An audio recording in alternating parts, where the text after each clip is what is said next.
Hi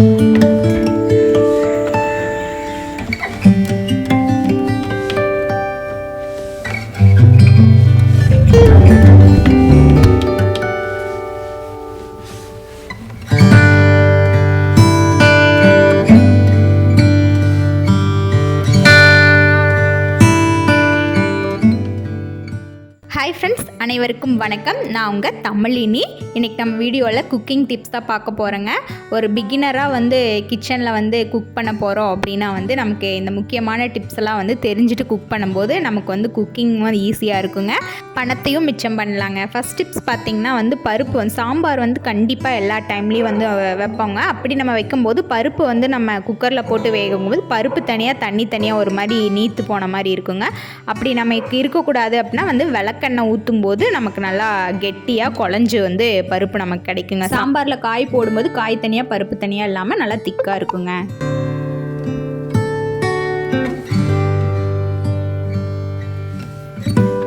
அடுத்த tips பார்த்திங்கன்னா, நம்ம வீட்டில் சாம்பிராணி புகை போடுறதுக்கு தாங்க. நம்ம முதல்லலாம் தலன் வச்சு சாம்பிராணி புகை போடுவாங்க. இப்போ கம்ப்யூட்டர் சாம்பிராணியோடவே நிறுத்திக்கிறோம்.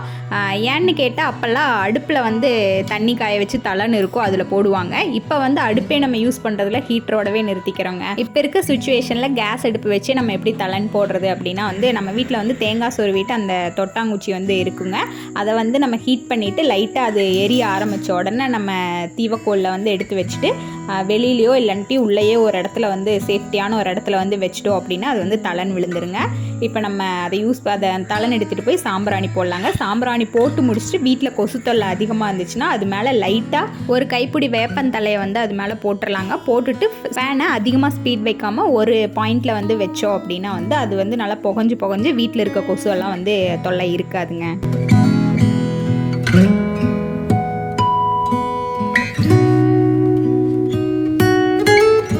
அடுத்த டிப்ஸ் பார்த்திங்கன்னா, வீட்டில் கொத்தமல்லி தலை கண்டிப்பாக வாங்குவோங்க. அடிக்கடி நம்ம போய் அதை வாங்கிட்டு இருக்க முடியாது. ஒரே டைமில் வாங்கிட்டு ஸ்டோர் பண்ணி வச்சுருவோம். வீக்லி ஒன்ஸ் இல்லைனா 2 வீக்ஸ் ஃப்ரிட்ஜில் ஸ்டோர் பண்ணணுன்னா 2 வீக்ஸ் கிட்டத்தட்டவே கொத்தமல்லி இருக்குங்க. அதை நம்ம எப்படி சேஃப்டியாக ஸ்டோர் பண்ணுறதுங்கிறத பார்த்துடலாங்க. நல்லா வாஷ் பண்ணிடலாம். வாஷ் பண்ணிவிட்டு ஒரு கிளாத் மேலே நல்லா காய போட்டுடலாங்க. அதில் இருக்க ஈரப்பதம்லாம் போனதுக்கப்புறம் எடுத்துடலாம். அதில் ஈரப்பதம் இருந்துச்சுன்னா அதில் இருக்க கொத்தமல்லி இலைகள்லாம் அதில் இருக்க ஈரப்பதத்துக்கு அழுகிருங்க. அதனால நல்லா காய வச்சுட்டு அதோட வேர்கள்லாம் கட் பண்ணிடலாங்க.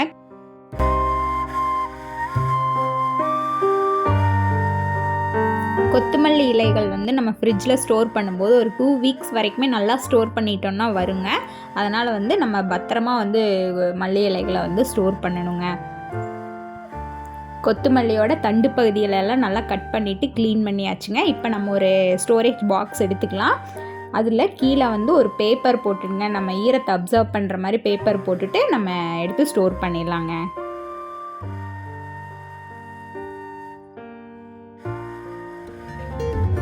அடுத்து நம்ம பார்க்க போகிற டிப்ஸ் ஃப்ரிட்ஜ் கிளீனிங் டிப்ஸ் தாங்க. வாங்க பார்க்கலாம்.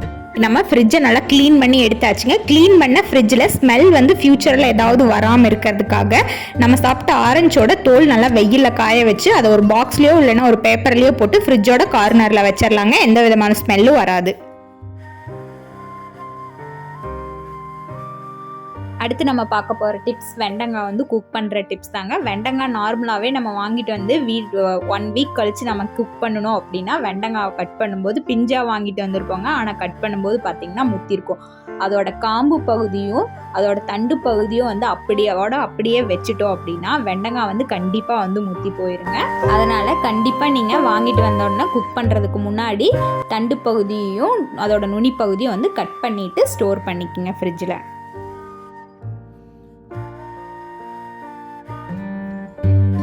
அடுத்ததான் நம்ம பார்க்க போகிற டிப்ஸ் நம்ம ஃப்ரிட்ஜ் கிளீனிங்காக யூஸ் பண்ணுற லிக்விடுங்க. நானே வீட்டில் ப்ரிப்பேர் பண்ணுறது அதுதான் இன்றைக்கி பார்க்க போகிறேங்க.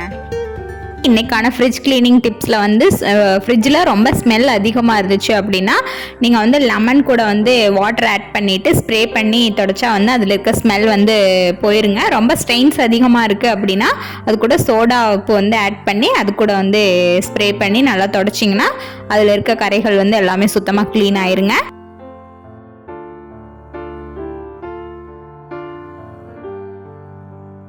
அடுத்து நம்ம பார்க்க போகிற டிப்ஸ் எல்லார் வீட்லேயும் இது கண்டிப்பாக யூஸ்ஃபுல்லாக இருக்குங்க. எல்லாத்துக்குமே கிட்டத்தட்ட தெரிஞ்சிருந்துருக்கலாம். இப்போ வந்து நம்ம வந்து சாம்பார் இல்லைன்னா வத்தல் குழம்பு எல்லாத்துக்குமே வந்து புளி யூஸ் பண்ணுவோங்க. அப்படி புளிப்பு டேஸ்ட் வந்து கொஞ்சம் அதிகமாகிடுச்சு அப்படின்னா ஒரு துளி வெல்லம் வந்து சேர்த்துனோம் அப்படின்னா டக்குன்னு அப்போவே வந்து புளிப்பு வந்து சரியாயிருங்க. நீங்கள் ட்ரை பண்ணி பாருங்கள்.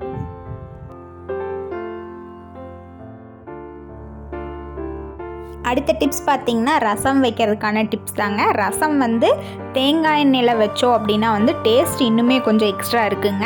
நம்ம மோஸ்ட்லி வந்து சின்ன வெங்காயம் வந்து போட மாட்டோம். ஆனால் சின்ன வெங்காயம் போட்டு பச்சை மிளகா போட்டு ட்ரை பண்ணி பாருங்கள். பச்சை புளி ரசம் மாட்டவே இருக்கும். லைட்டாக வதங்கினோன்னு புளி ஊற்றி பாருங்கள், பச்சை புளி ரசம் மாட்டவே இருக்கும். நான் வந்து கடைசியாக தேங்காய் பூ வந்து சேர்ப்பேங்க. புளிப்பு அதிகமாகிடுச்சுன்னா தேங்காய் பூ வந்து கடைசியாக சேர்த்துக்கலாங்க.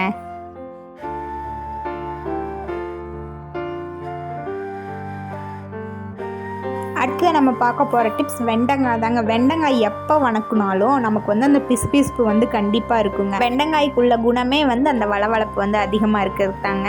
அது வந்து கொஞ்சம் கம்மியாகிறதுக்கு வந்து நம்ம ஃபஸ்ட்டு வந்து வாஷ் பண்ணிவிட்டு கட் பண்ணின உடனே டக்குன்னு வந்து சமைக்காமல் நம்ம கொஞ்சம் ஃபேன் காற்றுல வந்து கொஞ்சம் ட்ரை பண்ணிவிட்டு வதக்கணும் அப்படின்னா நமக்கு வந்து கொஞ்சம் அந்த வளவளப்பு வந்து கம்மியாயிருங்க.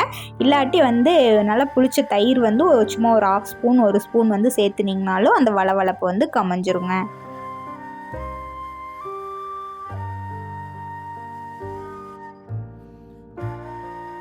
அடுத்ததாக நம்ம பார்க்க போகிற டிப்ஸுங்க. நம்ம கண்டிப்பாக வெஜிடபிள்ஸ் வாங்கிட்டு வந்தோடனே க்ளீன் பண்ணி வச்சிடணுங்க. க்ளீன் பண்ணி வாஷ் பண்ணி வச்சிடணும். இல்லாட்டி வந்து வாங்கிட்டு வந்து செடியிலேருந்து பறித்ததுக்கப்புறம் கூட சில காய்கள் வந்து முத்துங்க.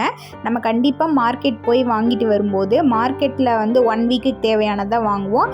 இப்போ வீக் ஃபஸ்ட்டே வாங்கினது லாஸ்ட்டில் சமைக்கும் போது பார்த்தா அது வந்து முத்திருங்க. இப்போ மிளகாய்க்கு வந்து அதோட காம்பை கிள்ளி வச்சிட்டோம்னா மிளகாய் வந்து பழுக்காதுங்க. ஸ்டோர் பண்ணுறதுக்கு வந்து ஈஸியாக இருக்கும். வெளியில் ஸ்டோர் பண்ணாலே வந்து 1 வீக் கிட்டத்தட்ட தாங்குங்க. இப்போ சொரக்காய் பார்த்திங்கன்னா சொரக்காயும் வந்து அதோட தண்டு பகுதி வந்து கட் பண்ணாமல் இருந்துச்சுன்னா 1 வீக்கில் வந்து முத்தி போயிருங்க. வெண்டைக்காய் வந்து முத்திரும், நான் முன்னாடியே சொல்லியிருக்கேன். இந்த மாதிரி சில காய்கள் வந்து அதோட தண்டு பகுதியை வச்சே வந்து அது நல்லா முத்தி போயிருங்க. அதனால் வந்து தண்டு பகுதியை வந்து கட் பண்ணிவிட்டு காம்பு பகுதி இருந்தால் அதை கிள்ளிட்டு வச்சுருங்க.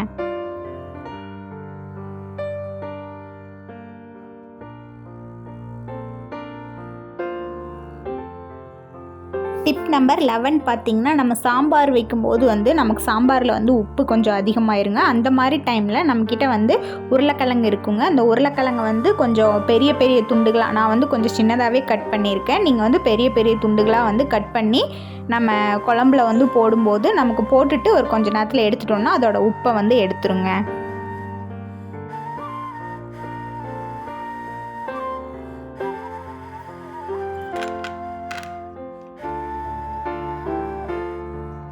அடுத்து நம்ம பார்க்க போகிற டிப்ஸுங்க, லேடிஸ்க்காக இருந்தாலும் சரி குட்டீஸ்க்காக இருந்தாலும் சரி எல்லாத்துக்குமே ரொம்ப ரொம்ப ரொம்ப இம்பார்ட்டண்டான ஒரு டிப்ஸுங்க. இந்த டிப்ஸ் வந்து நம்ம எப்போவுமே வந்து தோடு போடுவோம். குட்டீஸ்க்கும் சரி நம்மளும் போடுவோம். அவங்களையும் ஒன்றும் சொல்ல முடியாது, நம்மளும் ஒன்றும் சொல்ல முடியாது. எந்த டைமில் எப்படி கலந்து கீழே விழுகும் அப்படிங்கிறதே தெரியாது. முக்கியமாக குட்டீஸ்க்கு வந்து நம்ம அடிக்கடி வந்து அதை திருவி டைட் பண்ணிகிட்டே இருக்கணும். அப்படி இல்லைன்னா வந்து அது திருகாணி மட்டும் தொலைஞ்சு போயிருங்க. இப்போ தங்க வைக்கிற முதல்லலாம் கூட திருகாணி தொலைஞ்சிச்சுன்னா ஒரு 500 ரூபாய்க்கு கிட்ட வாங்கிடலாம். இப்போ தங்க வைக்கிற விலைக்கு கிராமே 4000 கிட்டத்தட்ட போயிட்டுருக்குங்க. அதனால் இதை வந்து நம்ம தான் சேஃப்டியாக வச்சுக்கணும். இப்போ நம்ம தோடோட திருகாணி வந்து எப்படி நமக்கு டைட்டாக வந்து அது பிடிச்சிக்கும் அதுக்கான டிப்ஸ் தான் பார்க்க போகிறோங்க. இப்போ வந்து தோடை வந்து திருகாணி வந்து கொஞ்சம் லூஸாக இருந்ததுன்னா அடிக்கடி கலண்டு வந்துடுங்க. இந்த லூஸை வந்து டைட் பண்ணுறதுக்காக நம்ம வந்து ஒரு 15 மினிட்ஸ் வந்து பூண்டில் வந்து நம்ம குத்தி வச்சிடறோங்க. தோட்டையும் சரி திருகாணியும் சரி ரெண்டையுமே வந்து பூண்டில் குத்தி வச்சிடறோம். குத்தி வச்சுட்டு கொஞ்சம் நேரம் கழிச்சிட்டு அதை நம்ம எடுத்து திரும்பவும் காதில் போடும்போது அப்படியே நமக்கு வந்து அது பிடிச்சிக்குங்க, டைட்டாக பிடிச்சிக்கும். இந்த டிப்ஸ் இல்லை அப்படின்னா இன்னொரு டிப்ஸ் இருக்குங்க, நெயில் பாலிஷ் வந்து நம்ம அதோட திருகாணியோட அந்த தண்டு பகுதியில் வந்து அப்ளை பண்ணிவிட்டு அந்த தோடோட தண்டு பகுதியிலையும் லைட்டாக அப்ளை பண்ணிவிட்டு நம்ம அப்படியே போடும்போது டக்குன்னு வந்து அது டைட்டாக வந்து பிடிச்சிக்கும். கண்டிப்பாக இந்த டிப்ஸை வந்து நான் சின்ன வயசுலேருந்தே வந்து பண்ணிட்டு வரேங்க. நான் வந்து அடிக்கடி திருகாணி வந்து தொலைச்சிருவேன். இந்த மாதிரி பூண்டில் வச்சு நான் போடும்போது வந்து எனக்கு திருகாணி வந்து அவ்வளோ சீக்கிரம் வந்து கல்லுண்டு விழுகாதுங்க. நீங்களும் வந்து கண்டிப்பாக ட்ரை பண்ணி பாருங்கள். இது ஒரு கம்மியான நேரத்தில் எவ்வளவோ காசை வந்து இதனால் வந்து நம்ம மிச்சம் பண்ணலாம். கொஞ்ச நேரம் தாங்க, ஒரு 15 மினிட்ஸ் கிட்டத்தட்ட இது டக்குன்னு போட்டுட்டு டக்குன்னு எடுத்து காதில் போகிறது குட்டீஸ்க்காக இருந்தாலும் சரி நமக்காக இருந்தாலும் சரி அவ்வளோ ஒன்றும் பெரிய சலிப்பு தட்டாது.